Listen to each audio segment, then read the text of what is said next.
Hello friends, welcome to Kannan info Tamil. நம்ம இன்னைக்கு என்ன டாபிக் பார்க்க போறோம் அப்படின்னா, ரெண்டு முக்கியமான டிஃபென்ஸ் அப்டேட் இந்த வீடியோல பார்க்க போறோம். முதல் டிஃபென்ஸ் அப்டேட், இந்திய விமானப்படை ஸ்டெல் தொழில்நுட்பம் கொண்ட ஒரு மினி யுஏவியை உருவாக்க இருப்பதா செய்திகள் வெளிவந்திருக்கு. அதாவது அந்த மினி யுஏவியை ஒரு குண்டு வீச்சு ட்ரோனா பயன்படுத்துவதற்கு இந்தியா திட்டமிட்டிருப்பதா செய்திகள் வெளிவந்திருக்கு. இந்தியா எதற்காக ஒரு குண்டு வீச்சு மினி யுஏவியை டெவலப் செய்ய டெவலப் செய்யப்படும் யுஏவியோட செயல்திறன் மற்றும் சிறப்பு அம்சங்கள் என்ன அப்படிங்கிறது குறித்து பார்க்கலாம். இரண்டாவது அப்டேட், இந்திய ராணுவம் தன்னுடைய ஃபயர் பவரை அதிகப்படுத்துவதற்கு ரெண்டு பிரம்மாண்ட திட்டங்களை கையில் எடுத்திருக்காங்க. எதற்காக இந்திய ராணுவம் தற்போது தன்னுடைய ஃபயர் பவரை அதிகப்படுத்துவதற்கு முயற்சி செய்யறாங்க? இந்த ரெண்டு திட்டங்கள் மூலமா இந்திய விமானப்படை எந்த விஷயத்தை அச்சீவ் செய்ய முயல்றாங்க?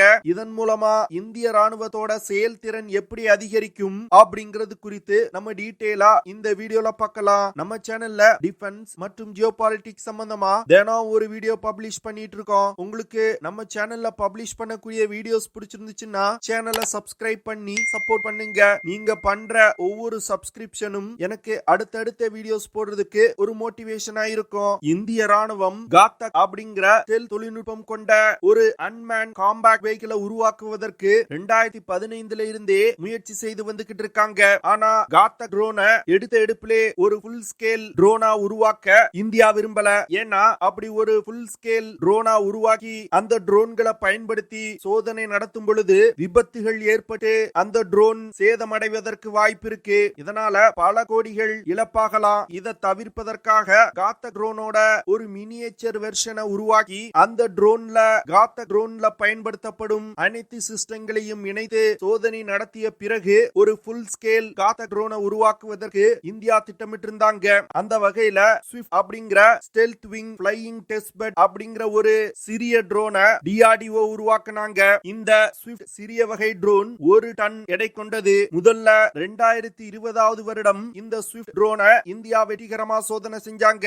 அதற்கு அடுத்து 2021 மற்றும் 2022 வருடங்கள்ல இந்த ஸ்விஃப்ட் ட்ரோனை வெற்றிகரமா இந்தியா சோதனை செஞ்சாங்க.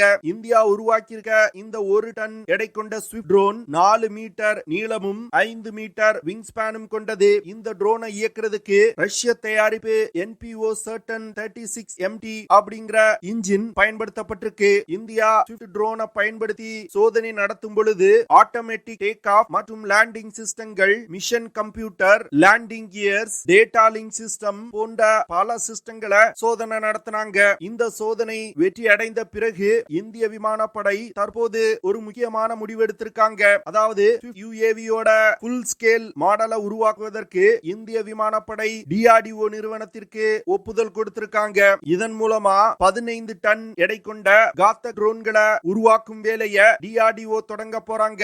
இந்த காத்தக் ட்ரோன் ப்ராஜெக்ட்ல aeronautical development agency, aeronautical development establishment, Indian institute of technology Kanpur போன்ற நிறுவனங்கள் இணைந்து பணியாற்ற போறாங்க. அதாவது யுஏவிய ஒரு பேஸா வச்சுக்கிட்டு 15 டன் எடை கொண்ட காத்தக் ட்ரோனை உருவாக்க போறாங்க. இந்த ட்ரோன்களை ஸ்டெல்த் தொழில்நுட்பம் கொண்ட ஒரு மினி பாமர் விமானங்கள் போன்று இந்தியா டெவலப் செய்ய போறாங்க. தற்போது உள்ள காலகட்டத்தில் யுத்த களங்கள்ல ட்ரோன்களோட பயன்பாடு மிகப்பெரிய அளவில் அதிகரிச்சிருக்கு. இதன் காரணமாக இந்தியா தன்னுடைய ட்ரோன் படையணியை விரிவுபடுத்துவதற்கு முயற்சி செய்து வந்துகிட்டு இருக்காங்க.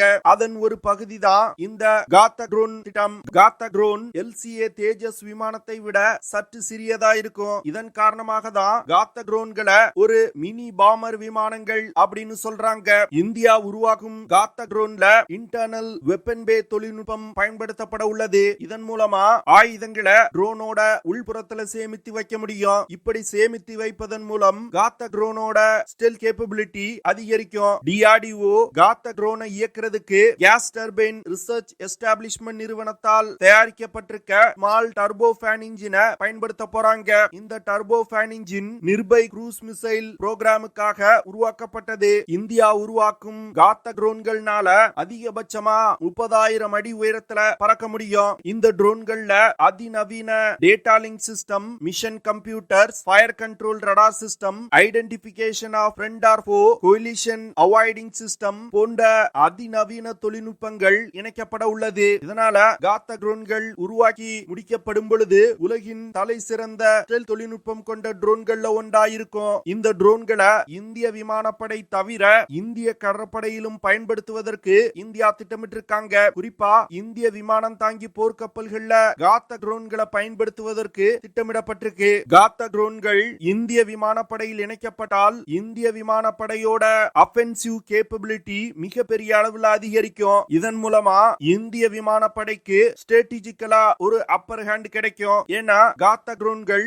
திறன் கொண்டதனால எதிரி எல்லைக்குள் நீண்ட தூரம் ஊடுருவி சென்று தாக்குதல் நடத்த முடியும். அது மட்டும் இல்லாம யுத்த களத்துல பைலட்டுகளோட உயிரிழப்ப இந்த காத்தக் ட்ரோன்களை பயன்படுத்தி தாக்குதல் நடத்தும் பொழுது இந்தியாவால தவிர்த்து கொள்ள முடியும். காத்தக் ட்ரோன்ல மிசைல்ஸ், பிரிசிஷன் கைடட் யூனிட்ஸ் போன்ற பல்வேறு விதமான ஆயுதங்களை எடுத்து சென்று தாக்குதல் நடத்த முடியும். இது போன்ற பல சிறப்பு அம்சங்கள் காத்தக் ட்ரோன்ல இருக்கிறதுனால வரும் காலத்துல இந்த ட்ரோன்கள் மிகப்பெரிய அளவில் தயாரிக்கப்பட்டு இந்திய விமானப்படையில் இணைக்கப்படும் அப்படின்னு எதிர்பார்க்கப்படுது. இரண்டாவது அப்டேட், இந்திய ராணுவம் தன்னுடைய ஃபயர் பவரை அதிகப்படுத்துவதற்கு 400 ஹவிட்சர்களை வாங்குவதற்கான டெண்டரை ரிலீஸ் பண்ணிருக்காங்க. கிட்டத்தட்ட 6500 கோடி ரூபாய் செலவுல இந்த 400 ஹவிட்சர்களை வாங்குவதற்கு இந்தியா திட்டமிட்டிருக்காங்க. இந்திய ராணுவத்தோட ஆர்ட்டிலரி ரெஜிமெண்ட்டுக்கு இந்த 400 ஹவிட்சர்களை வாங்க போறாங்க. இந்தியா 155 mm 52 கேலிபர் டவுட் கன் சிஸ்டங்களை வாங்க போறாங்க. இந்த கன் சிஸ்டங்கள் மிகவும் எடை குறைவானது. அதனால மலைப்பாங்கான பகுதிகளிலும் மிக எளிதா எடுத்து சென்று இந்த கன்களை பயன்படுத்தி சண்டையிட முடியும். இந்த 400 ஹவிட்சர்களையும் பை இந்தியா கேட்டகரி மூலமா இந்திய ராணுவம் வாங்க போறாங்க. இந்த 400 ஹவிட்சர்களை சப்ளை செய்வதற்கு Bharat Forge, L&T, Adani defence மற்றும் ஆர்டினன்ஸ் ஃபேக்டரி போர்டு போன்ற பல நிறுவனங்கள் போட்டியிடுறாங்க. ஏற்கனவே 307 அட்வான்ஸ்டு டவுட் ஆர்ட்டிலரி கன் சிஸ்டங்களை வாங்குவதற்கு இந்திய ராணுவம் ஒரு டெண்டரை வெளியிட்டிருக்காங்க.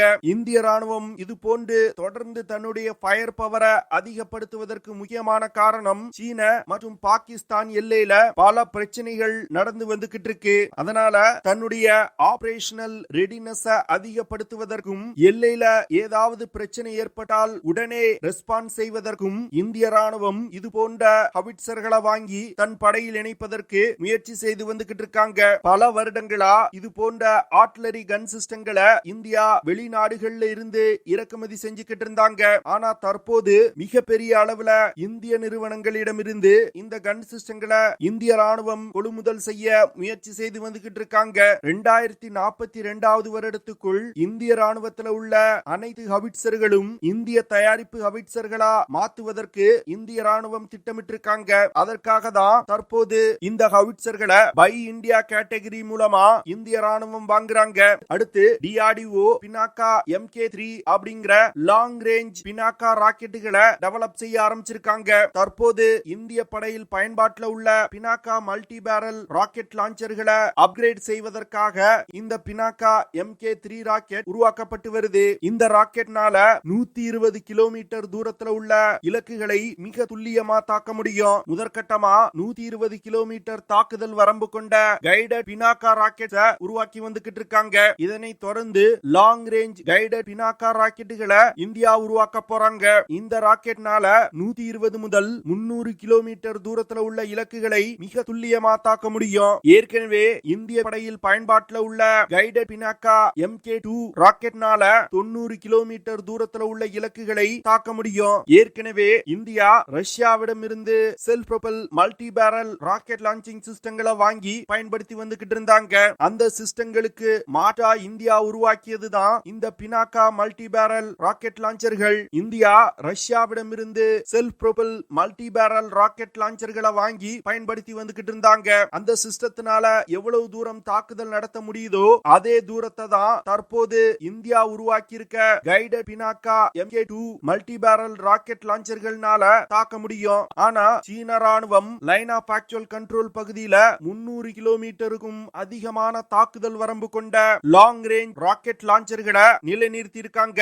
ஒரு யுத்த நேரத்துல சீனா இந்த லாங் ரேஞ்ச் ராக்கெட் லான்ச்சர்களை பயன்படுத்தி இந்தியா மீது தாக்குதல் நடத்தலாம். அப்படி தாக்குதல் நடத்தினா இந்திய படையினர்னால 300 கிலோமீட்டருக்கு எல்லை பகுதிக்குள் நுழைய முடியாத சூழ்நிலை ஏற்படும். ஆனா இந்தியாவுடைய பினாக்கா மல்டி பேரல் ராக்கெட் லான்ச்சர்களோட ரேஞ்ச் கம்மியா இருக்கிறதுனால சீன படையினர் இந்திய எல்லைக்குள் ஈஸியா ஊடுருவ முடியும். இதை தவிர்ப்பதற்காக தான் இந்தியா 120 முதல் 300 கிலோமீட்டர் தாக்குதல் வரம்பு கொண்ட லாங் ரேஞ்ச் கைடட் ராக்கெட்டுகளை உருவாக்குவதற்கு தற்போது முயற்சி செய்து வந்துகிட்டு இருக்காங்க. அதனால இன்னும் கூடிய விரைவில் இந்த பிரச்சனை சால்வ் செய்யப்படும் அப்படின்னு டிஃபென்ஸ் எக்ஸ்பர்ட் சொல்றாங்க. India long range guided Pinaka ராக்கெட்டுகளை உருவாக்கி இந்திய படையில் இணைச்சாங்கன்னா இந்திய ராணுவத்தோட ஃபயர் பவர் மிகப்பெரிய அளவுல அதிகரிக்கும். சீனாவால லைன் ஆஃப் ஆக்சுவல் கண்ட்ரோல் பகுதியிலிருந்து 300 கிலோமீட்டர் தூரத்துக்கு எந்த ஒரு ராணுவ தளத்தையும் அமைக்க முடியாத சூழ்நிலை ஏற்படும். இது இந்தியாவுக்கு ஒரு யுத்த நேரத்துல மிகப்பெரிய அட்வான்டேஜ் கொடுக்கும். ஓகே ஃப்ரெண்ட்ஸ், நம்ம வீடியோவோட நிறைவு பகுதிக்கு வந்துட்டோம். இதெல்லாம் தான் நான் உங்ககிட்ட ஷேர் பண்ணணும் அப்படின்னு நினைச்ச விஷயங்கள். ஐ ஹோப் நான் ஷேர் பண்ண விஷயங்கள் உங்களுக்கு பிடிச்சிருக்கும்னு நினைக்கிறேன். அப்படி பிடிச்சிருந்துச்சுன்னா ஷேர் பண்ணுங்க, லைக் பண்ணுங்க, கமெண்ட் பண்ணுங்க. மறக்காம நம்ம சேனலுக்கு சப்ஸ்கிரைப் பண்ணுங்க. அப்படியே அந்த பெல் நோட்டிபிகேஷனை கிளிக் பண்ணி ஆல்ங்கிற ஆப்ஷனை எனேபிள் பண்ணிக்கங்க. See you in the next video. Jai Hind.